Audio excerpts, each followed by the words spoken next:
Un saludo cordial a todos. Continuamos con aplicaciones de las funciones lineales. En esta ocasión veremos un poco del punto de equilibrio.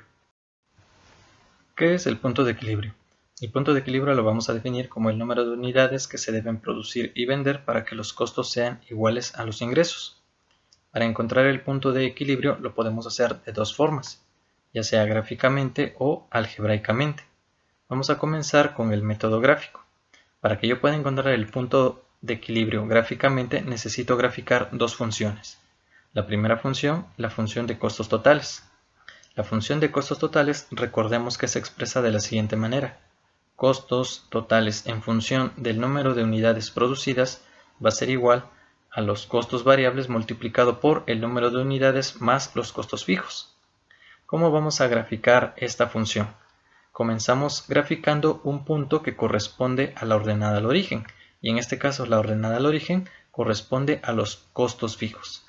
Así que sobre el eje vertical ahí graficamos la ordenada al origen, es decir, el punto de intersección de la recta con el eje vertical. Ahora, a partir de aquí podemos ubicar otro punto por el cual pasa la gráfica y después trazar la recta. Una vez que hemos graficado los costos totales, procedemos a graficar la función de ingresos. Recordemos que la función de ingresos se expresa como el precio de venta multiplicado por el número de unidades vendidas. Aquí esta función, que también corresponde a una recta, vemos que no tiene acá el término independiente, es decir, el número sin la letra. Esto quiere decir aquí que la ordenada al origen es igual a 0, así que la recta que representa la función de ingresos va a pasar por aquí, en el origen. Aquí es donde ubicamos un punto por el cual pasa esta recta. Y posteriormente trazamos la recta que corresponde a dicha función. Una vez que trazamos los costos, la función de costos totales y la función de ingresos, notamos que se intersectan en un punto.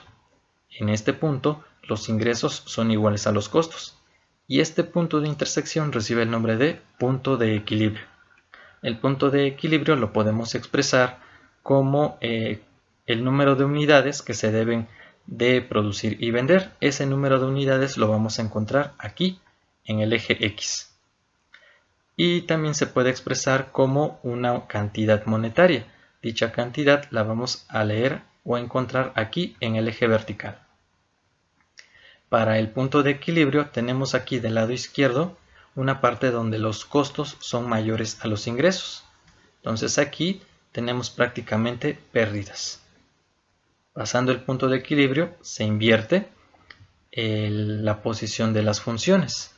Aquí los ingresos ya son mayores a los costos.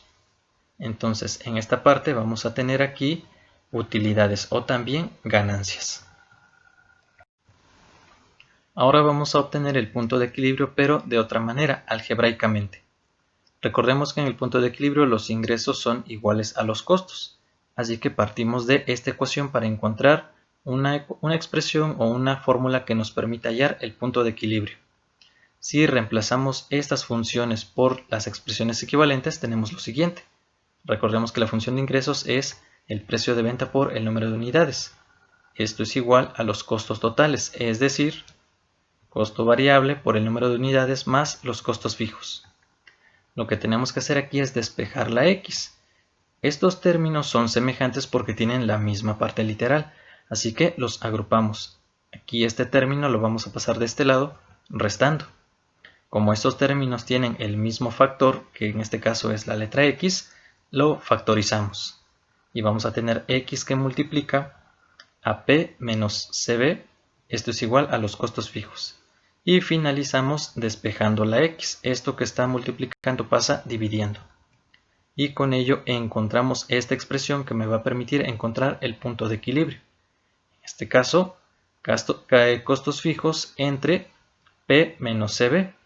Esto es igual a X. Aquí el punto de equilibrio está expresado en el número de unidades que se deben de producir y vender.